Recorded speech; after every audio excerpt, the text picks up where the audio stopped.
You knew I'd have to go with something a little bit cheesier on this one, Kash. I like it. I like it. It spoke to my heart. It was fuzzy, especially when they did the heart thing. I'm like, oh. Ladies and gentlemen, thank you for joining us on our inaugural first episode here, part of the podcast network, as well as obviously our Facebook network and YouTube as well, having Changemakers be what is going to be our flagship show, which is all about positivity, people that have created change. One of the examples, obviously, is the friend that Kash and I have met through only COVID, which was Dr. Frank, that is no longer with us. And we realized at that moment that we lost him. And I realized at that moment that the ripple effects that we continue to talk about last far beyond the world that we're in right now and go beyond. So everything that we do and all the change that we want to create is huge. So we want to make sure we touch on those kind of stories. Kash, introduce yourself to anybody that doesn't know. Yes, my name is Kash Lee Kelly, founder of Streetlights and a part of Be the Change. And that's exactly what we're trying to do. We're trying to be the change and get people to be the change that they want to see in the world. And the only way that you can be the change is if you listen to other people and be the change for them and for yourself. Can I introduce a guest? Can I please? Do you want to introduce him? Can I do you introduce him, you do the prep on him, and then can I do the like Michael Buffer, Daryl? Can I do that? Yes. All yes. right. So the guest that we have today, there was a movie made about him. He is somebody that, believe it or not, all right, I relate to him in this day and age of the time that I'm in, being, what you would call black, right? Being a black man that speaks the way that I speak and getting the reaction that I get back from my own people, which would be black people, right? I relate to him because I know that he went through the exact same thing, probably even worse, because he had some straight up bravery, man, like courageous, monumental, life-changing, life-altering things that he did, and it's profound. And I cannot wait for you guys to sit and talk with him. He's dope, straight up. So I want to introduce to you, ladies and gentlemen, Daryl Davis. Hey guys, how you all doing? What's up, brother? I am glad to be here with you all. We didn't plan on quite having that, the pomp and circumstance, but when it feels right, you just do it, right? Oh, yeah. I was hearing it in my head. Trust me. Daryl, to people that don't know your story, give a little background. And I know that you're a musician above and beyond speaker too, which is, the fact that you've played with the likes of, I'll let you explain. So give a little bit of your background. Okay. Well, I'm a 62-year-old male and music is my profession, but being a race reconciliator is my obsession. And I've toured all over the country with my own band and various bands. I spent 32 years playing piano on and off with the man who invented rock and roll, the late, great Chuck Berry, and played overseas, abroad. I've been in 57 different countries on 6 continents, and I've played in 49 of our 50 states. So I've been exposed to a multitude of ethnicities, cultures, religions, and things like that. And all of that has helped shape who I've become. So what you're referring to is my hobby in between my music gigs. I attend KKK rallies. I meet up with other white supremacists, the Ku Klux Klan, neo-Nazis, individual white supremacists, and things like that, and have conversations. As a result of many of these conversations, many of them have ended up leaving and renouncing that ideology. And now I have a whole collection of robes and hoods in my closet. That is so dope, bro. Yo, biggest guest of all time ever, period. I don't care who comes later. I don't care who came before. You, sir, you're it for me. Straight up. Yeah, we've done about 5 or 6 shows before I rescued this puppy, and clearly he knows how big of a deal you are because he has been the best behaved dog on the planet until about. I told you, don't call me that. Do not call me that. Found Kash. So Kash actually created a video last night that really was introspective of what he went through growing up, and kind of where he came from. And I don't know if you guys had a chance to talk a little bit about Kash's background, but your background before you got into race relations, the story of the racism you dealt with is crucial to hear, because I think a lot of people just think, well, he's just a nice guy and he wants to create this change. He probably hasn't been through trauma, when that can't be further from the truth. So can you give a little bit about your childhood story? Sure. Let me give you, let's go back to the beginning before the racism started. All right. So my parents were in the U.S. Foreign Service. So I grew up as an American embassy brat, living in different countries. I lived in Africa for 10 years. I lived in Europe. And you go to a country, you're there for 2 years, and then you come back home here to the States. You're here for a few months, maybe a year, and then you get assigned to another country abroad for 2 years. So back and forth, back and forth. And as I said, I'm age 62 now. And this started at the age of 3 in 1961. So I spent, some of my kindergarten, some of my elementary school years abroad. Now, when I was overseas in the early 1960s, my classrooms were filled with kids from all over the world. My classmates were Nigerian, Japanese, Russian, Czechoslovakian, French, German, Italian, you name it. If those countries had an embassy where I was, all of their kids went to the same school. So if you open the door to my classroom and look in, you would say, this looks like a United Nations of little kids, because that's exactly what it was. Now, to me, that was the norm, because that's all I knew, right?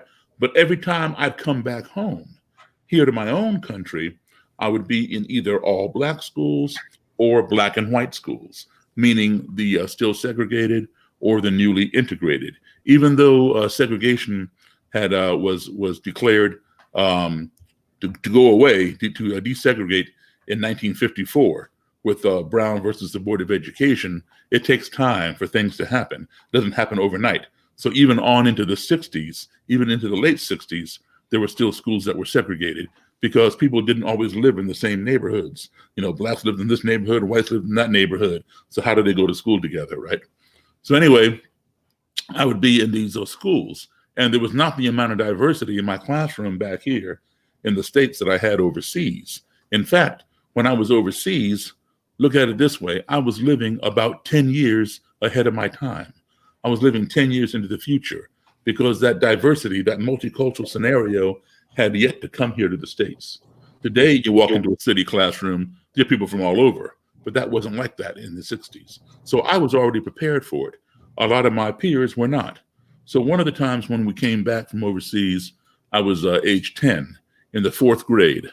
And I was one of 2 black children in the entire school, myself in 4th grade and a little black girl in 2nd grade. So all of my friends were, 4th and 5th graders, and they all were white. And some of the guys, many of the guys, were members of the Cub Scouts. They invited me to join, so I joined the Scouts. And we had a parade that we participated in, along with the Girl Scouts and Brownies and Boy Scouts and 4-H Club and whatever else, other organizations. And I'm marching with my fellow Scouts. I'm the only black person in this parade, and the streets were lined with nothing but white people. And they all were cheering and waving flags, and everything was good. We got to this certain point in the parade route where all of a sudden I'm getting hit with soda pop cans and bottles and small rocks and things like that. And because I never had anything like this happen to me before, my first thought was, oh, these people over here on the sidewalk, they don't like the Scouts. That's how naive I was. It wasn't until my scout leaders came running, and they all were white, and they covered me with their bodies and escorted me out of the danger, that I realized nobody else was getting this special treatment. So why are they picking on me? I had no idea. And I kept asking my scout leaders, and all they did was just kind of shush me and rush me along, telling me everything's going to be okay. They never answered the question. So when I got home that afternoon, or rather early that evening, my parents, who were not at the parade, they were cleaning me up and putting Band-Aids on me and asking me, how did you fall down and get all scraped up? And I told them I didn't fall down. I told them exactly what happened. And now, for the first time in my life, my mom and dad sat me down and explained to me what racism was. At the age of 10, I had never heard the word racism. Not because I'm stupid or anything like that. It just wasn't part of my world. I've been around people from all over the world, every color you can imagine, every religion you can imagine. And we all got along. So why would I know anything about racism? It just wasn't part of my world. But now it was. It had creeped in. So now they had to explain it to me. And when they were telling me this, I literally did not believe them, because my 10-year-old brain could not wrap itself around the idea that somebody would want to hurt me for no other reason than the color of my skin. It didn't make any sense. And the people who were doing this to me did not look any different than my other white friends who did not do that to me. So how do you explain that? It can't be because of the color of my skin. So I didn't believe them. Well, about a month and a half, 2 months later, same year, excuse me, April 4th, Martin Luther King was assassinated. And I remember it very clearly. Every building in every city all across the country began burning. You've never seen anything like it until now, right? Yeah. And I saw it when I was 10. So this is like deja vu today, right? And it was then that I understood that this phenomenon that I heard about from my parents, this new word that I learned called racism, it does exist. So now I believe that it exists, but I still did not know why. Why do people behave that way? So I formed a question in my mind at the age of 10, which was, how can you hate me when you don't even know me? And for the next 52 years, I've been looking for the answer to that question. As a teenager, on through my adult life, I began buying every book I could find on Black supremacy, white supremacy, the Nazis in Germany, the neo-Nazis over here, anti-Semitism, the Ku Klux Klan. I want to understand this ideology. Where does it come from? Where is it going? How can it be addressed? But none of my books explained what causes it. So I was still left, unsatisfied. Well, I graduated high school, went on to college. I got my degree in jazz music performance, and I became a professional musician. But studying race relations was always my obsession. So one night, country music had made a resurgence, and a lot of the bars that were playing disco and top 40 and R&B and whatever, they switched over to country. And so if you wanted to work full time in music, you played country. And I like country music. And so I joined a country band. It was an all-white band. And, country and the blues is the exact same music. It's just same 3 chords. And so it was very easy to play. And they were pretty well established here in this area. And I joined them, and we played a place where they had played before. I'd never been, but I knew it by reputation. It was called the Silver Dollar Lounge. And the Silver Dollar Lounge was known to be an all-white lounge. And I don't mean that Black people could not go in. Black people did not go in by their own choice. And it was a good choice because they were not welcome there. And when you go somewhere where you're not welcome and alcohol is being served, not a good combination. That can escalate quickly. That can escalate real quickly. Yeah. So here I am in the Silver Dollar Lounge. And we just finished playing a set of music. We're taking a break. And I'm walking across the dance floor to go sit down with the guys in the band. And I felt somebody, put their arm around my shoulder from behind. Now, I don't know anybody in this joint. So, who the heck's touching me? I'm turning around. And it's this older white guy. And he says, "Man, I sure like your all's music." And I said, "Thank you." And I shook his hand. And he pointed at the stage. He says, "I've seen this here band before, but I ain't never seen you before. Where'd you come from?" And I told the guy, I just joined the band, but yeah, they played here before. It's my first time. He says, "Well, man, I love your piano playing. This is the first time I ever heard a Black man play piano like Jerry Lee Lewis." Now, I was not offended by this, but I was curious, doesn't this guy know the Black origin of Jerry Lee Lewis's style of piano playing? No. And I told the guy, I said, "Well, where do you think you learned how to play?" He says, "What are you talking about?" I said, "He learned that style from Black blues and boogie woogie piano players. That's where rock and roll, rockabilly came from." "Oh, no. Jerry Lee invented that. I ain't never heard no Black man except for you play like that." That's white music. What are you talking about? Exactly. So I told the dude, "Hey, listen, I know Jerry Lee. He's a friend of mine. He's told me himself where he learned how to play." Guy didn't believe that either. But he was so fascinated with me that he wanted me to come back to his table. He's going to buy me a drink. So I go back to his table. I asked for a cranberry juice. He bought it. And then he takes his glass and he clinks my glass and cheers me And then he says, this is the first time I ever sat down and had a drink with a black man. Now I'm like, really mystified. I'm really curious. Because at this point in my life, what year was this in? This was 1983. Got it. Okay. So at that point in my life, I'm 25 years old. I had sat down with literally thousands of white people or anybody else and had a meal, a beverage, a conversation. I cannot imagine this guy having never done that. So I asked him innocently, I said, why? And he didn't answer me at first. I asked him again. He had a buddy sitting next to him and said, elbowed him and said, tell him. And I said, tell me, because now I think, some big mystery here. So he says to me, I'm a member of the Ku Klux Klan. Oh, wow. I just burst out laughing at the dude because I know a lot about the Klan. I have every book written on the Klan, and I've read them all. And none of them talk about how a Klansman would just come up and embrace some black guy and want to hang out and buy him a drink. It doesn't work that way. Hey, Mr. Davis, Yeah. I'm sorry. I did not want to cut you right now, right? But I have to ask this because this is something, because I remember I told you I had talked with a Klansman, right? Yeah. And he told me, he said that the Klan, that they don't hate black people. He told me that they hate the mixing of the races. Is that the truth? For some of them, a Klansman or Klanswoman is not stamped or cut out of a standard cookie cutter. They come from all different walks of life. You have people who are, let me give you the definition. You have people who are white supremacists, and you have people who are white separatists. Okay, a white supremacist believes we are superior. Anybody who is non-Aryan, non-Anglo-Saxon, in other words, non-white, needs to get out of here. Go back to where they came from. Because if you don't leave, we're going to take you out in the race war. That's a white supremacist. Okay. And there are plenty of those in the Klan. A white separatist, and there are plenty of those in the Klan, is somebody who believes, I don't hate black people. I don't hate Jewish people. I just love my own. And in order to be a strong race, you must be a pure race. So, we can be friends, all that kind of stuff. We can work at the same job, but we don't interdate. We don't intermarry. You should have your neighborhood and your schools, and we have our neighborhood and our schools and our swimming pool and all that kind of stuff. And that way we all get along.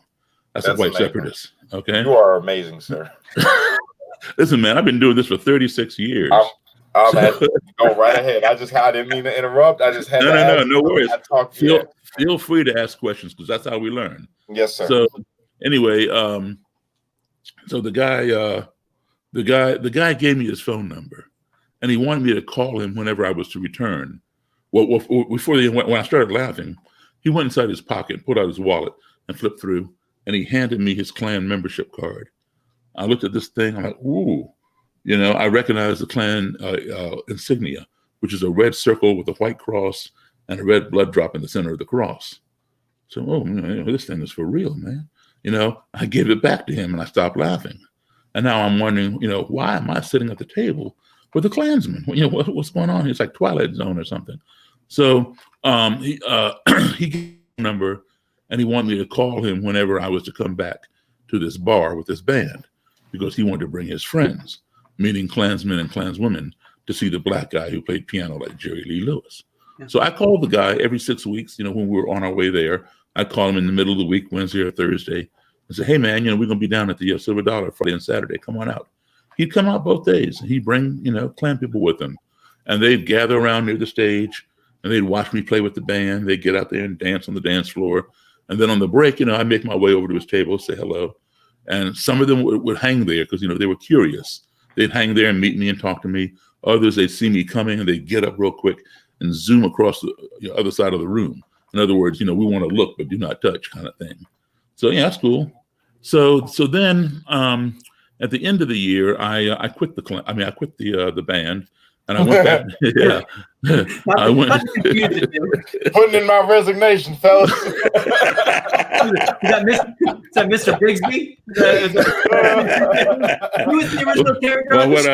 Well, what I meant to say was I quit seeing the Klansman. But anyway, I went back to playing rock and roll and blues and whatever else was going on. And so I lost track of the dude. And, I really had no reason to hang out with the Klan, at that point. But, I went on to start playing other kinds of music. And it was a good while, a couple years later or whatever. It dawned on me, man, The answer that's been plaguing you since the age of 10, how can you hate me when you don't even know me, fell right into my lap. Facts. Because who better to ask that question of than someone who would go and join an organization that has over 100 years practicing hating people who don't look like them and who don't believe as they believe. I should get a hold of that guy and get him to fix me up with the clan leader, the Grand Dragon for the state of Maryland, or the Imperial Wizard, the national guy, and interview them. And then go up north, go down south, go to the Midwest, go to the West Coast, and interview other clan leaders and members, and write a book, because no book had been written by a Black author at that point. Mine was the first. So I had to dig around for the guy's number, and I finally found it. And then my mom passed away, so I put things on hold for a little while. So it was another couple of years. And then when I called the number, it had been disconnected. So it took me a while to track this guy down. He had moved, but he didn't have a phone, but he had a address. So I had no way of letting him know that I'm going to come over and knock on his door because I need to talk to him, right? So I just showed up there one evening, knock, knock, knock. And the dude opens the door. He's like, Daryl, what are you, he hadn't seen me in several years, right? What are you doing here, man? And he steps out into the hallway of this apartment.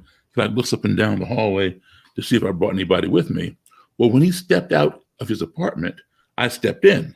So he turns around, he comes back in. He says, what's going on? You still playing? I said, yeah, I'm still playing. But listen, I need to talk to you about the Klan. He says, the Klan? I said, yeah. He goes, well, I quit the Klan, blah, blah, blah. I said, well, where's all your Klan stuff? He says, you mean my Robin Hood? I said, yeah. He says, well, they came and got it. I said, what do you mean they came and got it? Don't you own your Robin Hood? And he told me this story, which, I came to find out is true.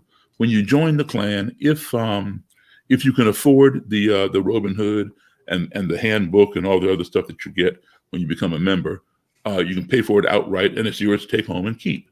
If you cannot afford it, you can still take it home, but you put a little extra money in every time you pay your dues until you pay it off.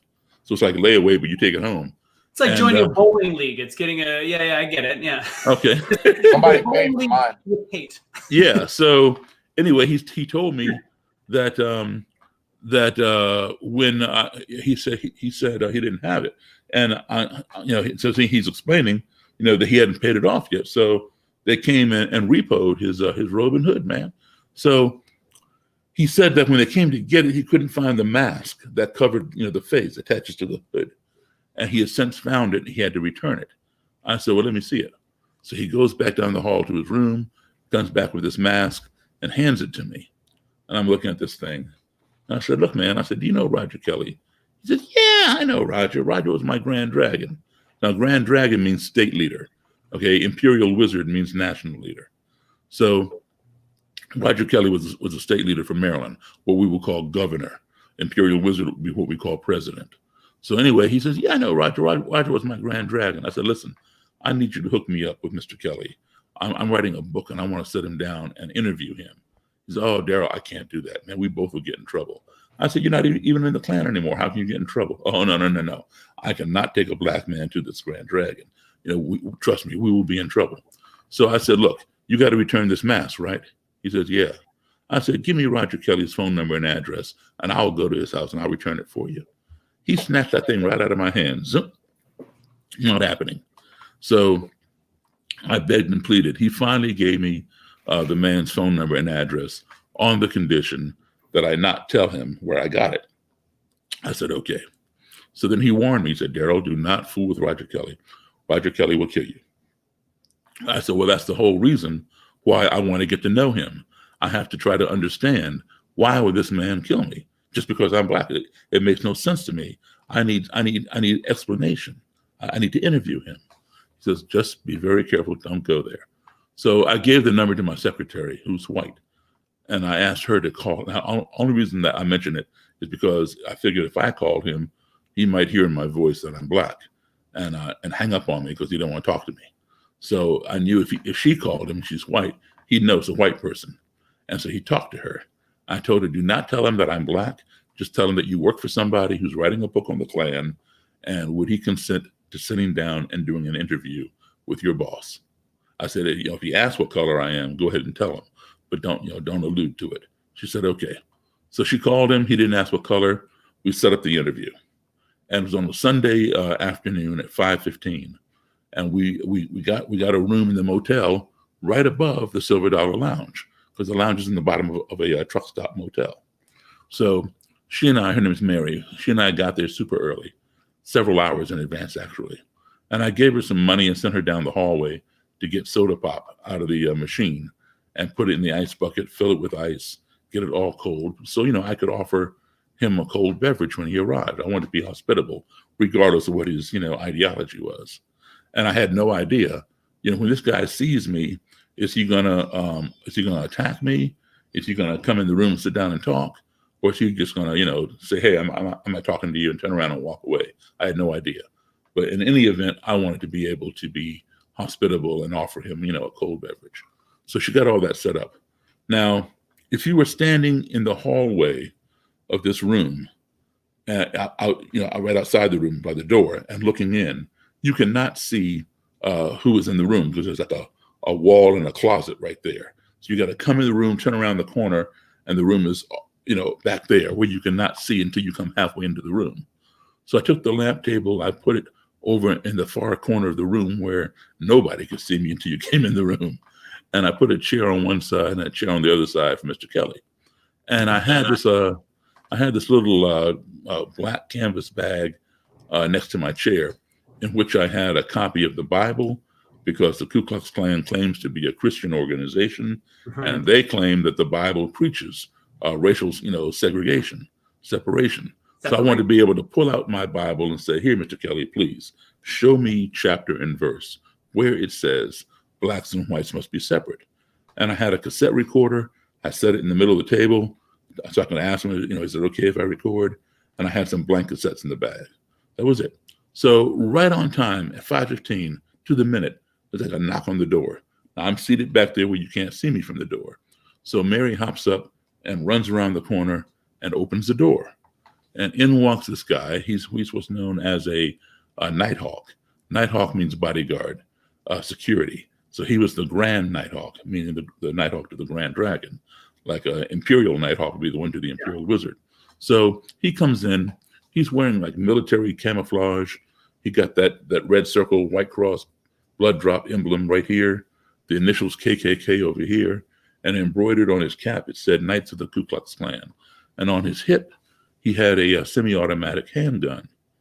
And he comes in, and Mr. Kelly is walking right behind him. And when the Nighthawk turned the corner and saw me, he just stopped dead in his tracks, like a statue. And Mr. Kelly did not realize that the guy in front of him had stopped. So he walked right into his back and knocked him forward. And now they both are like stumbling around, trying to regain their balance. And I'm just sitting there at the table, looking at them. And I'm looking at their faces. And I tell you what, I could read their faces like a highway billboard sign. Their faces were saying, did the desk clerk give us the wrong room number? Or is this an ambush? What's going on here? And so, because, they're like looking all around the room.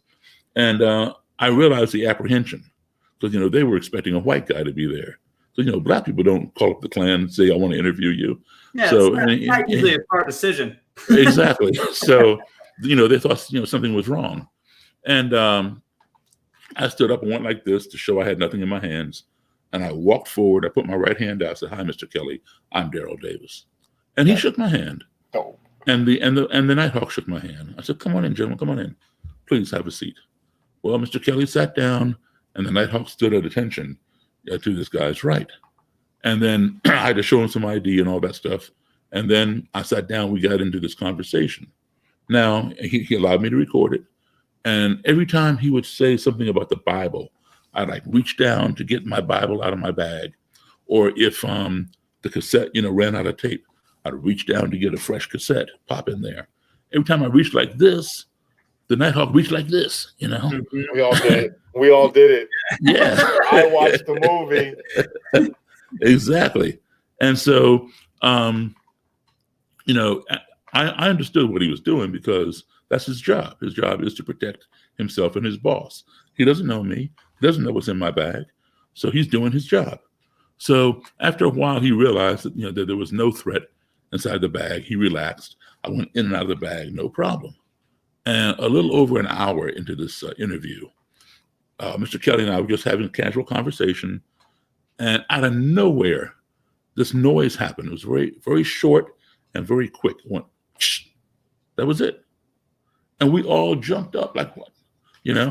And yeah. Yes, I know this part. Okay. And look. Go ahead and tell it. It was the ice that had melted, and then all of y'all started laughing because y'all all thought that it was you or the other person, and then y'all all laughed because of what it really was. I'm a fan.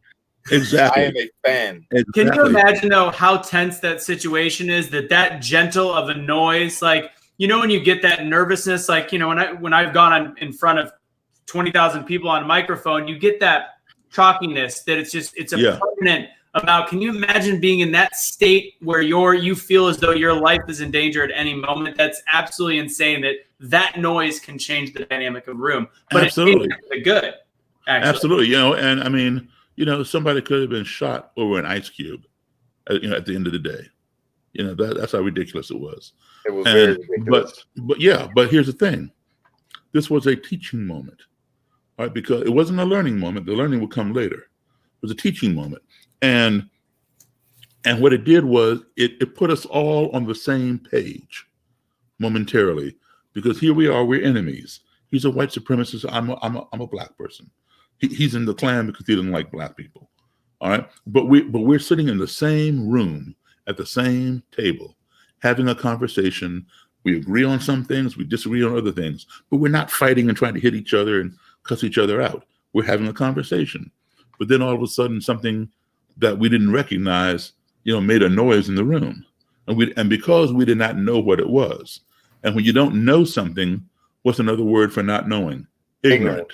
Exactly. So because we were ignorant of this noise, it humanized us because we both were on the same page. He thought I did it. I thought he did it, that kind of thing.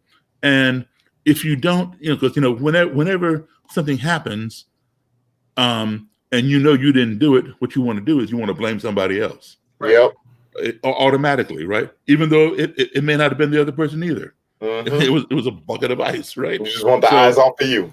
Exactly.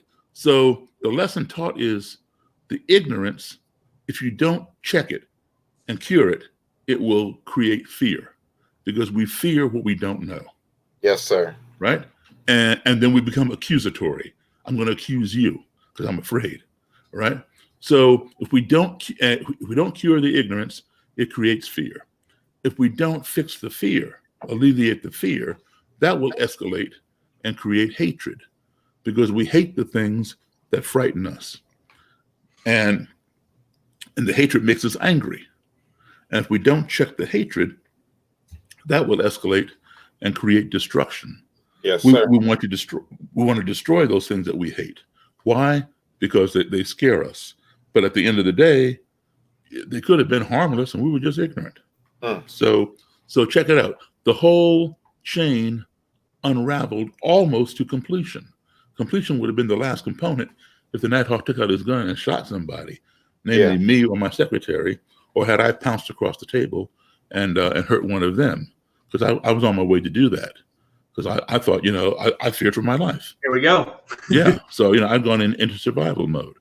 But, fortunately, it stopped right there. However, both of you guys, you each saw exactly what I'm talking about. You each saw that whole chain unravel to full completion 3 years ago, last month, August 12th, 2017, in Charlottesville, Virginia. Yeah. Where they had that big white supremacist rally. Mm-hmm. I know all those people. I know the guy who put it on. I know the speakers. I know them all personally. Yeah. Anyway, on that day, in Charlottesville, there was a lot of ignorance. On August 12th, 2017, a lot of ignorance in Charlottesville. And what did it become? It escalated. It became fear. And that fear escalated and became hatred. And what did it culminate in? The hatred escalated and it became destruction. When a white supremacist got inside his vehicle and tried to murder as many counter-protesters as he could by driving his car full force into the crowd. And he succeeded in injuring 20 people and murdering one young lady named Heather Heyer. Rest in peace. Yeah, so exactly. I know her mother, Susan Bro. And, just in a split second, boom, your life was worth nothing, just taken away. And this is what hate can do. So ignorance breeds fear, fear breeds hatred, hatred breeds destruction. Now, if you want to fix this problem, one of the ways to do it, there are a lot of ways to address it, and we can go through several of them. But one of the main things is this. We are so used to the top-down approach. The top-down approach works very well if you are in a company, a corporation, a department, like say a police department or whatever, because everybody takes their cues from the top. So if the top is tight, everybody down on the floor or on the street, they're going to be tight because, they take their cues from the top. But if the top is loose, they're going to be goofing off downstairs or on the street because, you lead by example. Whatever example you set is what your subordinates are going to follow, right? So that works in that kind of model.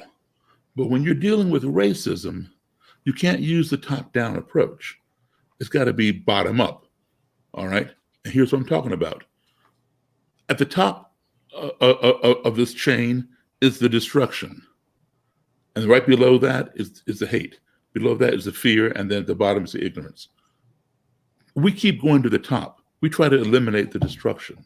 Forget about the destruction. The destruction, what is destroyed is not coming back.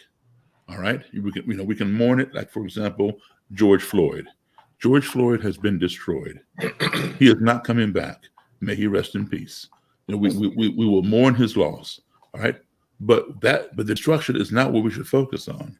All right? That's just a symptom. The next level down is the hatred. That is also a symptom. Forget about that. Forget about the hatred. The next level down is the fear. Another symptom. Forget about it. Go to the root. The root is ignorance. All right? If we cure the ignorance, because ignorance, like we defined earlier, is when you don't know something. And which leads to the fear. If we cure the ignorance, then there's nothing to fear because we know what we know, right? So you cure the ignorance, there's nothing to fear. With nothing to fear, there's nothing to hate. With nothing to hate, there's nothing to be angry about and destroy. So the good thing is there is a cure for ignorance. That cure is called education. And that's what we need to focus on. And education and exposure. Just like that, you're talking earlier to me, Kash, about the Klansmen that you all became friends and stuff. Because of that exposure, you educated him to something that he did not know. He was ignorant to something, and you exposed it to him, and now he knows. And by and yourself, you may not have known what he was going through, or never believed that that somebody like him could change. Right. But now you're facing each other. You're educating each other and exposing yourselves to each other, and that makes you grow. And that's what we need to do in this country. Now, you have people who are ignorant and you have people who are stupid. And some people want to define ignorance and stupidity as being synonymous. No, they're not. Not at all. Not at all. Okay? For the listeners out here, let's explain it. An ignorant person is someone who makes the wrong decision or a bad choice because he or she does not have the facts or the proper information to make a good choice or correct decision. If you give that person the facts, you have alleviated their ignorance and they can make a good choice or decision. A stupid person is someone who has the facts, who has the right information, and they still make the wrong decision. All right? I love that. That's true. So I'll give you an example. If I have a room, right, and I paint the walls in the room, but I don't put up any signs that say wet paint, stay off the walls. Anybody walking into that room is ignorant to the fact that the walls are wet. They don't know. And they might go and they might, lean up against the wall. And now they got paint on their clothing due to that ignorance. So I can cure that ignorance by giving them the facts. I can post up signs that say wet paint, stay off the walls. I can stand in the doorway and tell each person coming past me, hey, gather around the center. I just painted these walls 10 minutes ago. They're wet. Don't touch the walls. So now everybody in the room has the facts, has the proper information, but still one of them goes and leans on the wall, and now he wants to know, why is there paint on my clothes? It's because you're stupid. I was waiting for, I was dying not to say it. I was going to bust out and say it. That is the God's honest truth. It is. So there's a cure for ignorance. Unfortunately, there's no cure for stupidity. You give somebody the facts and they don't want to use them, nothing you can do. My favorite word. Hey. Cognitive dissonance. Cognitive dissonance. So speaking of which, we're talking earlier about how we, Anthony and I were talking earlier before you came on, about how we communicate with people. First of all, when you have an adversary, and it doesn't always have to be about race. We should apply this to anything, any situation. In fact, we can take race off the table. There are a lot of other hot topics: abortion, nuclear weapons, global warming, the current presidency, the war in the Middle East, nuclear weapons, whatever. These are all hot topics. You're on one side, somebody else is on the other side. So, and there's still a lot of this kind of stuff going on. So how do you deal with it? Number one, you find your adversary, and rather than frame it as a debate, frame it as a conversation. You're going to debate, obviously, but don't say, I want to debate you. Just say, hey, listen, I want to have a conversation with you. I want you to enlighten me as to why you believe the way you do and why you think I should believe this way. I want to hear you. Right? So frame it as a conversation, because as soon as your adversary comes into the room and faces you, that wall goes up. They're ready to attack because you are against their position. So that wall is up.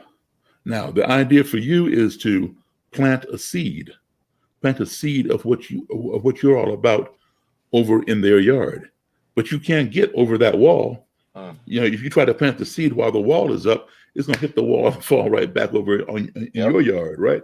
So you want to bring the wall down so you can cross over. So don't frame it as a debate, frame it as a conversation. That's a little less intimidating, number one. Then number two, listen to that person. Listen to them. Like, for example, when I've talked to these people, they tell me, how can you hate me? You don't even know me. They tell me, Mr. Davis, Black people are prone to crime. All you have to do is look at the prison system. There are more Black people in prison than white people. That's because you all are criminals.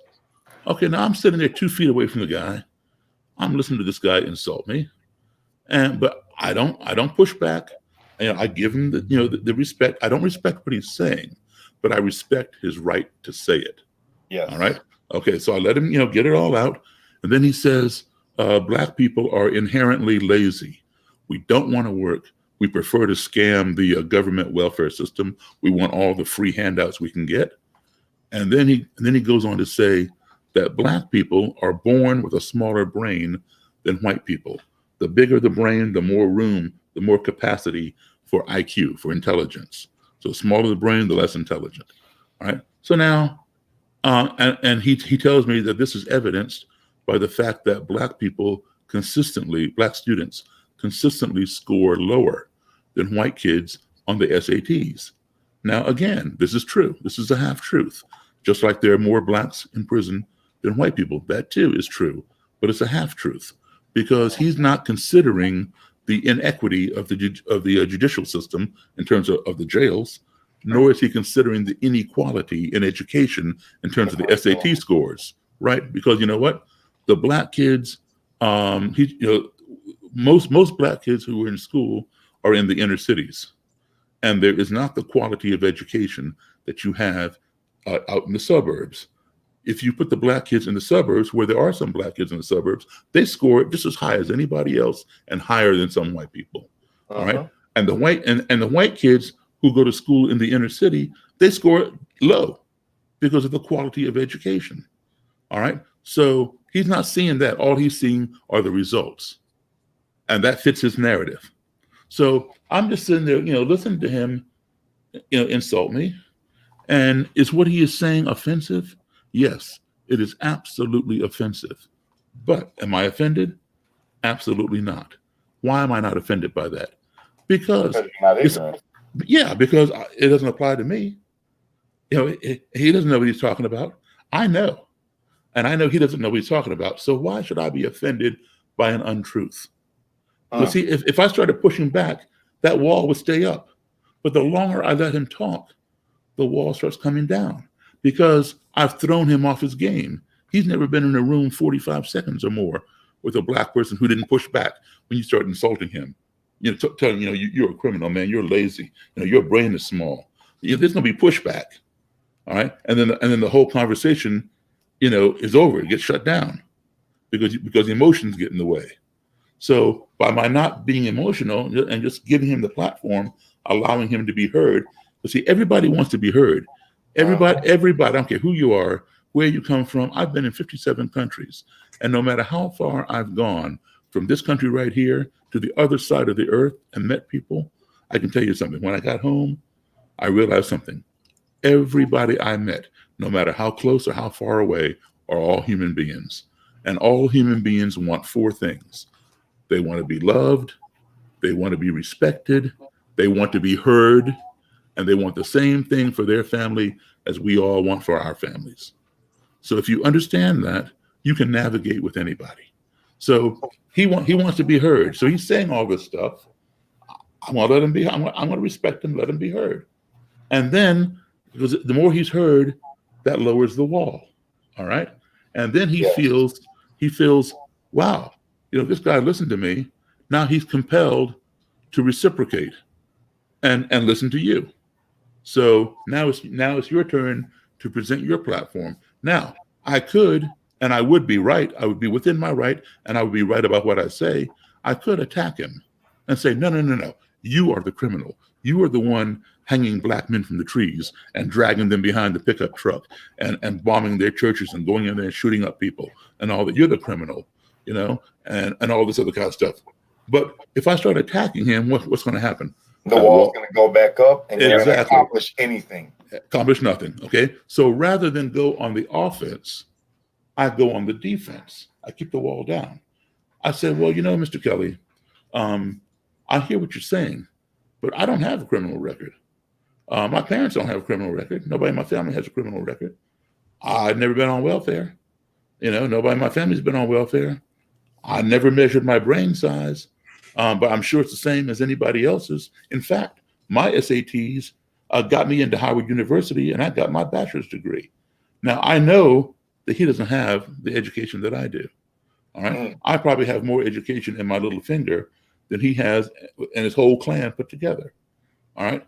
But I'm not going to throw that in his face because that's to attack him. I just tell him I say, hey, my SAT scores got me into college. I got a college degree. So now that wall is still down and that seed is being planted because he's hearing me. When the wall is up, it's like this. But when the wall is down, the ears are open. So the seed's been planted now. And then here's what happens. And I know this for a fact because I've been doing it for 36 years. And there have been countless Klan people who've left the organization who've told me what happens. They go home, at the end of the day, and they begin thinking about some of the things that they did during the day.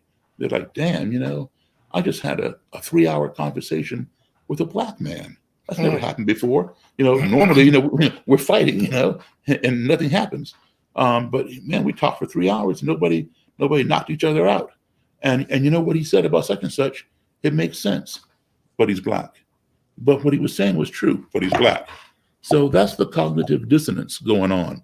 They know it's true because they checked it out, but they don't want to believe it because it came from a black person. So that's that cognitive dissonance. So then that becomes their dilemma. They have to decide, do I disregard the fact that he's black and believe the truth because it is true and change my direction? Or do I consider that he's black and go on and live a lie because I don't want to believe him because he's black? So they have to work on that themselves. Because, people, you look me up in the media, it says, black musician converts 200 Klansmen, blah, blah, blah. No, I didn't convert anybody. I didn't even convert one. Right? I am the impetus for over 200 people, white supremacists, to renounce that ideology and give up their robes and so forth and so on. Yes, but they converted themselves. I just gave them the reason to do it. And that's the best way to do it. You put the seed in by defending yourself, not by offending them. You ever watch judo or ever be familiar with judo or karate? Yeah, the idea is you don't push against the person. You use their strength, Their weight. Exactly, against them. So that's how you do that. Daryl, so I've obviously, and I think a lot of people in here have probably heard you speak many times. Your story is always the same, but it's always framed differently.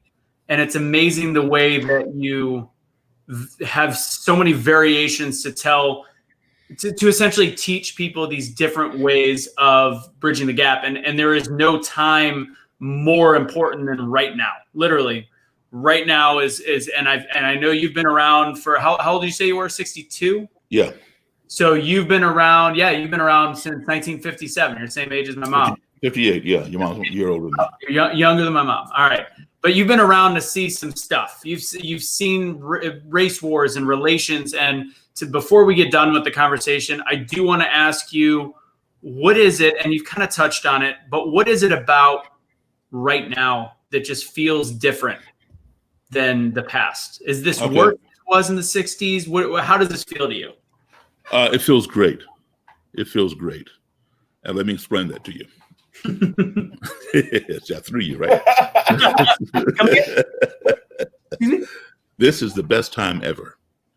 I'm going to tell you why. White people have always been involved in our civil rights since 1955 with Rosa Parks and the bus boycott, on through the 60s with Dr. King. We've always had a contingency of white people who march with us and support art because they know this is right.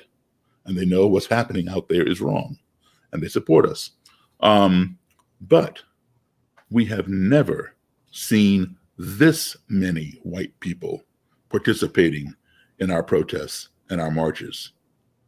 And that is the change. And that is a great change. I'm going to tell you why.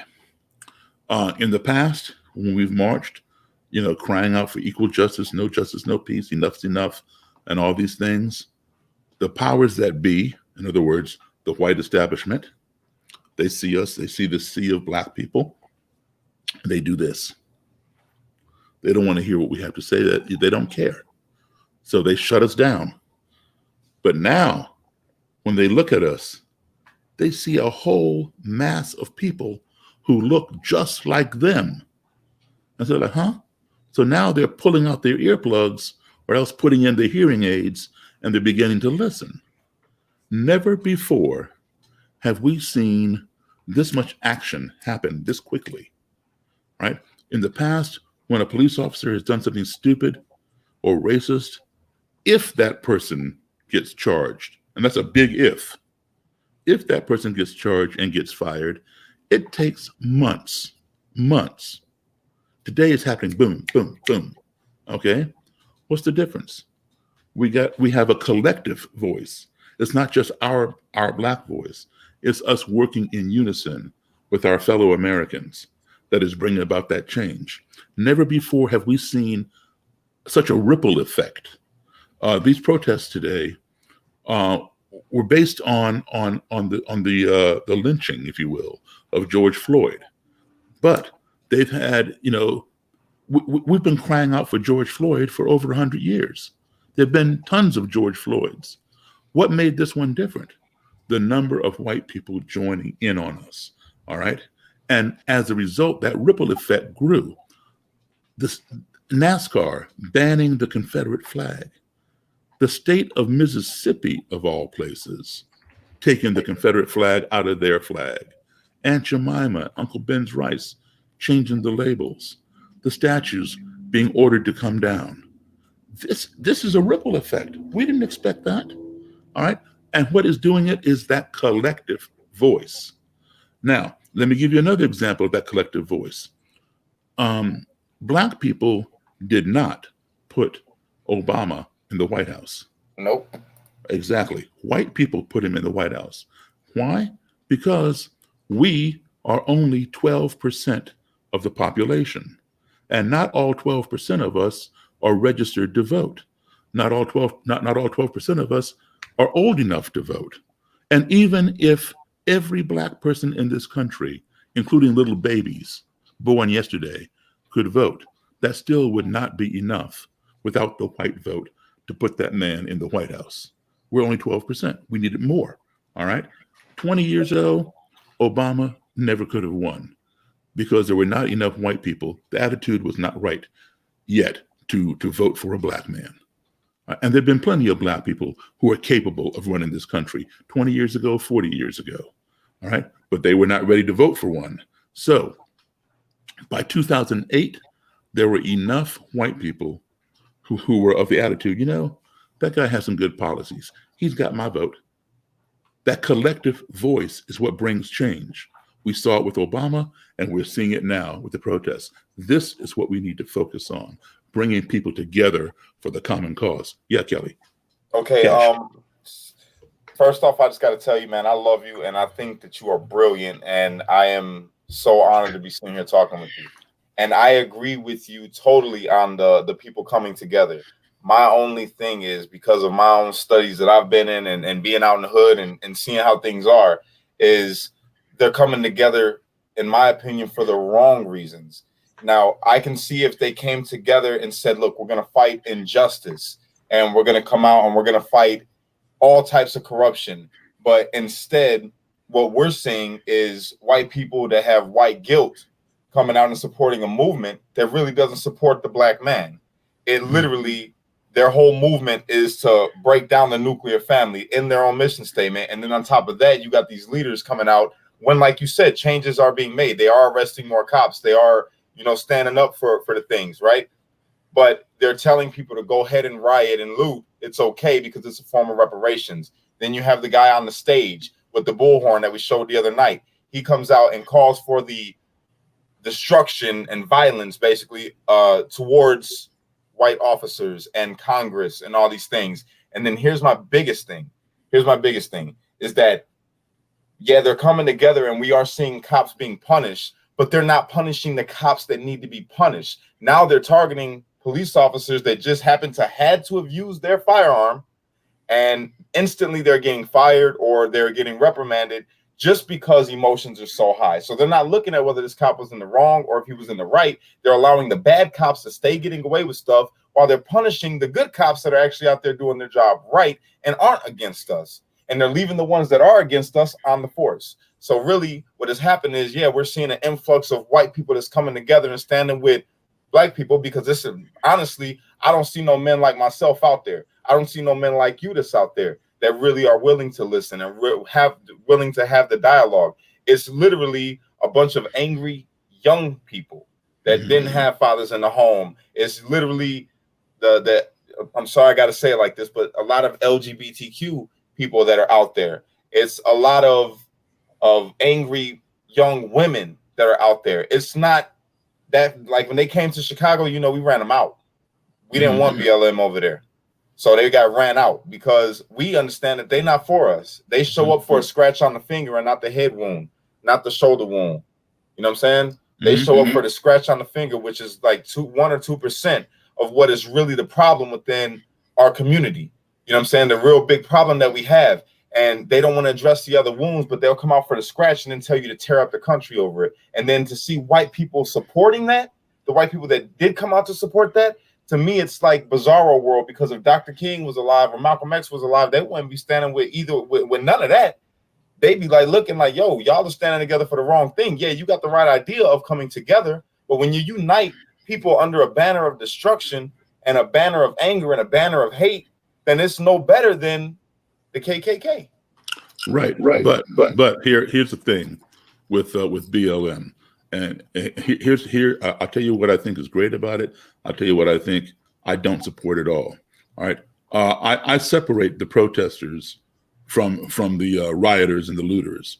Yes, those people are people who join in under the cover of darkness. Because if you look at the crowd, it's smaller during the daytime, yes, than the nighttime, And those Right. are people, white and black, who are just there to self-enrich, to enrich themselves, take advantage of the protest in order to go loot and do whatever they want to do. So I separate those people. They're not part of the protest. But the idea behind BLM was a great idea by the founders. It was to put the national spotlight on the plight of black men who, for lack of a better term, were being murdered by white police officers. They got to go to their grave, whether they were innocent or guilty, whereby white men in the same situation either got to go home or go to jail. Some of them went to jail via Burger King. All right. So like Dylan Roof, he got to go to Burger King before he went to jail right after he shot 9 black people in the Charleston, South Carolina church. So putting the national spotlight on that is a great idea. They got that idea from Dr. King, who put the national spotlight on the bus boycott. But here's where I fault them personally. They wanted to decentralize. They did not want a central BLM organization with one president. They wanted it to be organic. They didn't even want to trademark the name. Anybody can make a BLM. Anthony, you, me, any of us can go create a BLM movement tonight if we want. The problem with BLM is they all are on different pages. There's one in Detroit, one in Ohio, one in New York City, and another one, I've forgotten where they were, but they contact me and say, hey, do you give workshops? Can you teach us to do what you do? They support me. Then there are other ones who just rip me a new one. They can't stand me. I'm a sellout. They hate me. I'm a race trader. I'm everything, but who I am. All right. So they're all on different pages. And so that's what makes it bad, because they're not centralized like, say, the NAACP or the Boy Scouts of America or the Red Cross, where you have a central headquarters, policy is created in the headquarters, you have one president, and that policy is disseminated to all the chapters all across the country. So every Red Cross, every NAACP chapter, every Boy Scout unit are all on the same page. Not so with BLM. And that is destructive. That is self-destructive, because here's what happens. You're in, where'd you say you were? You're in St. Louis? I'm in Dallas, Kash, Indiana. Chicago area. Okay, so let's say the Chicago chapter of BLM is trying to do something good. They're sitting down working with legislatures, trying to get the laws passed and enact things peacefully and talk things out. All right, and so that's a good thing. But then the BLM over in Peoria is acting all crazy and doing stupid stuff. Problem is, the media doesn't say the Peoria BLM did this, and the Chicago BLM. Exactly. So so whatever they do affects you. True, but here's my only thing. Is I'm sorry, I didn't mean to cut you off. No, go ahead. My only thing, I agree wholeheartedly. I understand exactly where you're coming from, and that's why I say, look, I support the brothers and sisters that are out there that are protesting and believe that Black Lives Matter. I agree with that. I'm for that 100%. But when you have a founder, not just a member that comes out to another part of this country, I'm talking about a founder. When a founder could come out and openly say, go ahead and loot, go ahead and steal. That's wrong. Because it's a form of reparations. And in Chicago, where it's mostly younger people out there, you're not only going against the whole narrative of Black Lives Matter, you're actually putting more young Black lives in danger of having their lives taken by the police. And I understand the anger of saying, well, the guy that got taken to Burger King when he shot 9 black people, whereas another brother got the same incident and he gets shot down. But in the same sense, see, we can't do that tit for tat with it, because in some instances there are white people. There have been white people that have been gunned down without having a gun and brutally. Like the young kid that I can't get out of my head when he was in the hallway. Yeah, he was in a hallway, had his hands up, and they just put him in them. And then you've had other Black people that have shot multiple people and they got taken in. And I use my own example when I did a home invasion and I tied up 3 white women. And the police came in, and when they came in, I had a knife. They didn't shoot me. They literally gave me they told me, look, man, drop the knife. You know what I'm saying? I put it down. They came in and they put me on the ground. They handcuffed me. They didn't brutalize me. They didn't call me no racial slurs. So what I'm trying to say is that we can't. He was much younger, Daryl. Much younger, different. Yeah. No, I was 17 years old, but that's even better though. For it to be a 17, I didn't look 17. I looked grown. You know, but for that to happen even then, before there's body cameras, mind you, they could have smoked me. You know what I'm saying? But they didn't.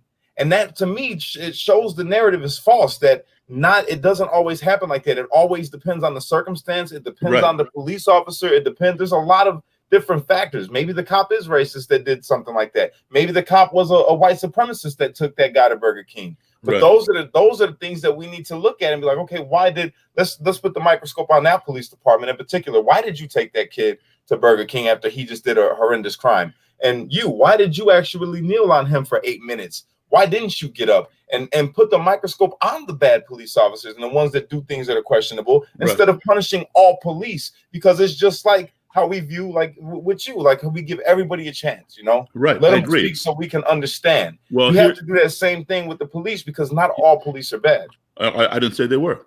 And, no, not you. I mean, for like the Black Lives Matter thing. Yeah, I'm not in support of them until they get a little more cohesive and get on the same page. Because I don't want to attach my name to something and then somebody else screw up over there and then it reflects on me.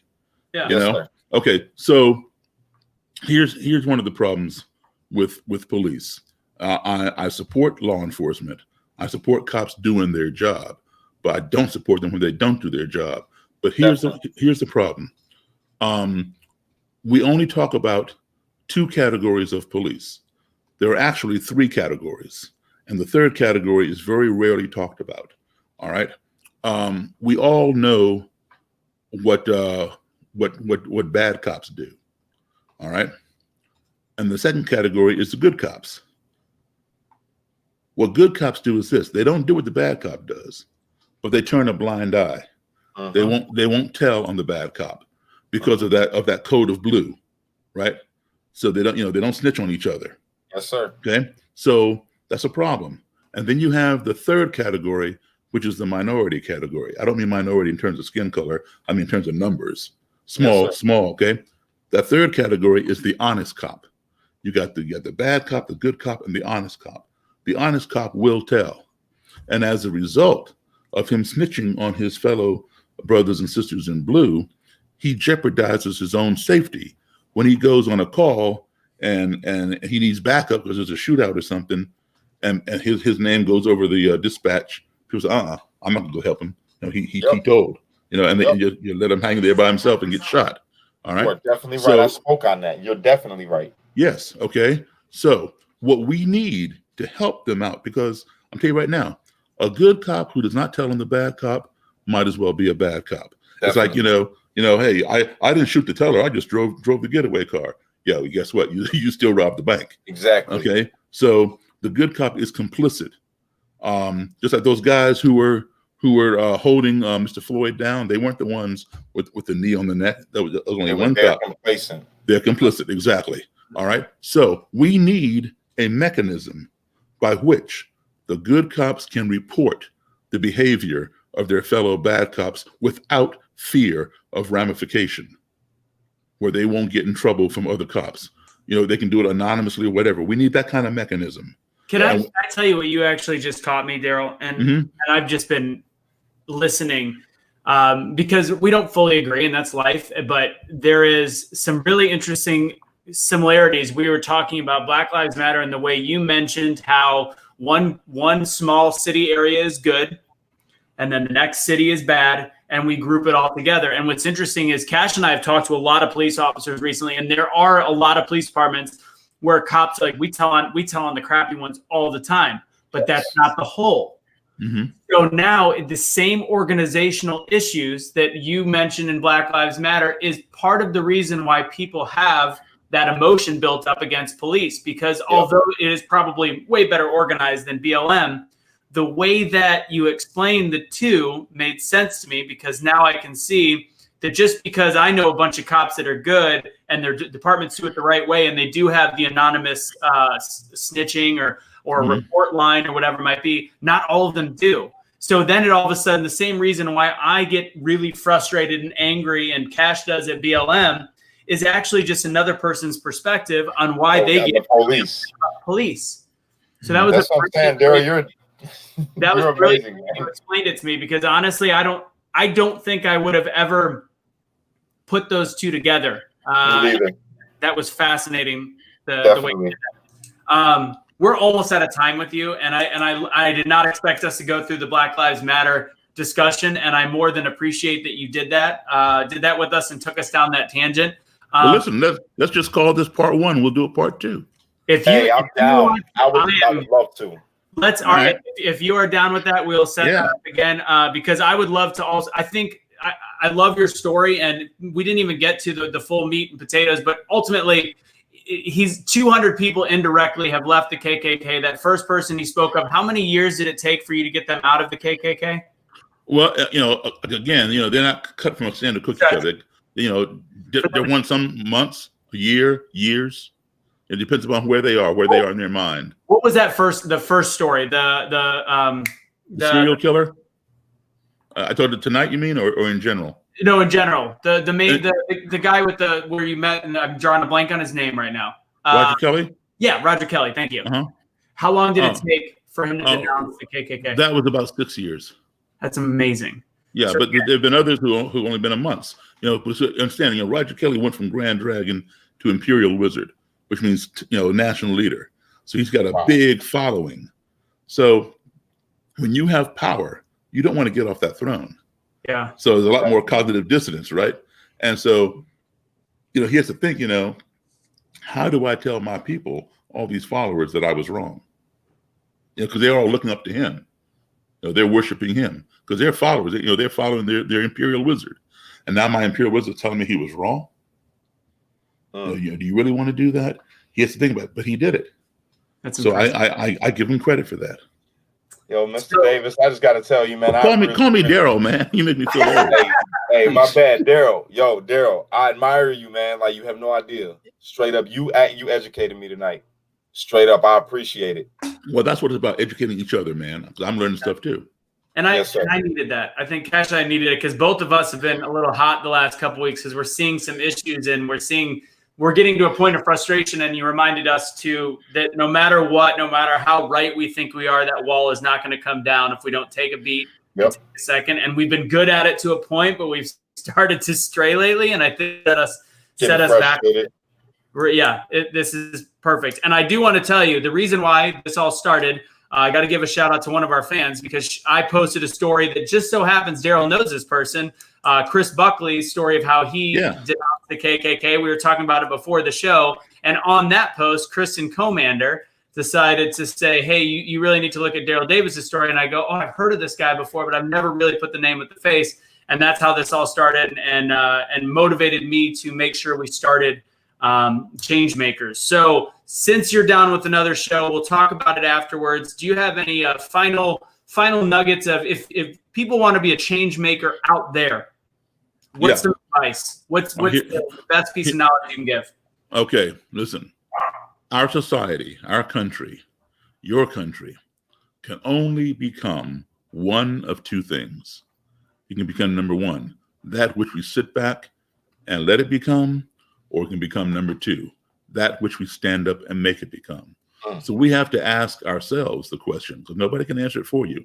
You have to ask yourself the question, do I want to sit back and see what my country becomes, or do I want to stand up and make my country become what I want to see? Right? That's the question we have to ask ourselves. And that doesn't mean that you have to, be on the front line and go to a Klan rally like I do or something.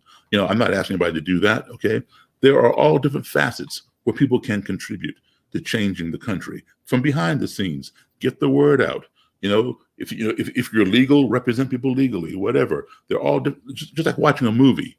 Most of what we see are the stars, the actors on the stage or whatever in the movie, but we don't see the guys behind the camera, the guys directing them, telling them which way to move, which way to turn. Okay, those people are just as important as the stars. That's what makes it a great movie. The behind the scenes people and the people on the front line. So if you don't want to be on the front line, that's fine. That's cool. Nobody's putting you out there. Be behind the scenes, but do something. That is perfect. Kash, do you have any final words? I do.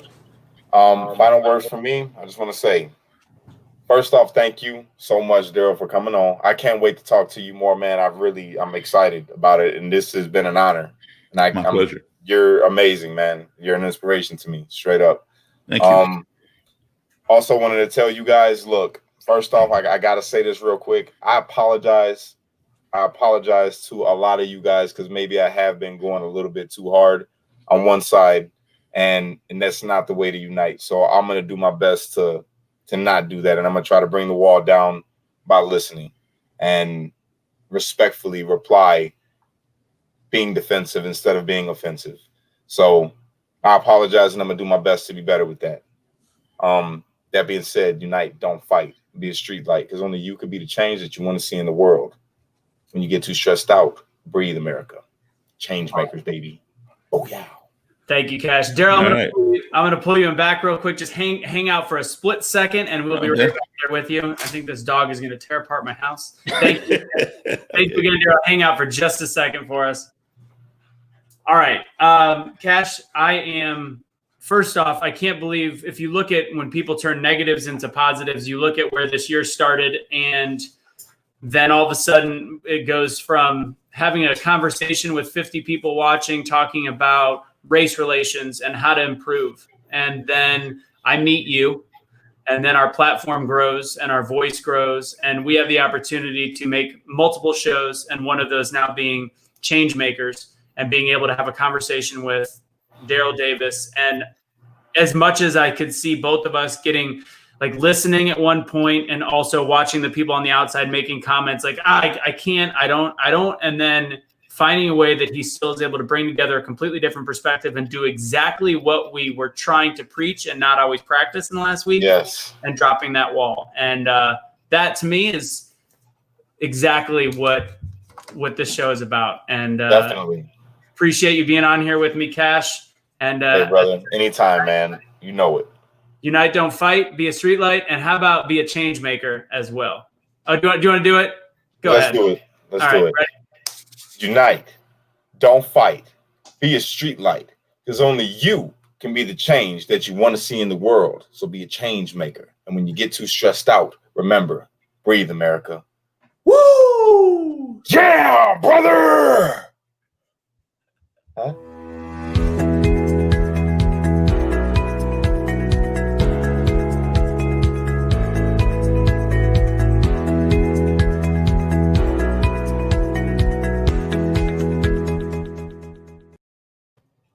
And again, guys, please be sure to share this episode. We will continue to do Change Makers. Our next one will actually be not next Wednesday, but the Wednesday following it. Share this page. It's also going to be on our podcast channel as well, which you can find at #BeTheChange.com, and go ahead and go to podcasts on the top. And we'll be starting a page to actually have funders help us with these podcasts, because not only do we have this, we also have Truth Will Set You Free, as well as Sum of All Parts, all under the Be The Change network. And we are very excited to continue to grow with you. So again, share this great message. Thank you again for Daryl Davis for being here. Cannot wait to have him again. In October, we already have it planned that we will have Maggie Thorne from American Ninja Warrior as one of our change makers. So stay tuned. Thank you again for being change and wish to see in the world.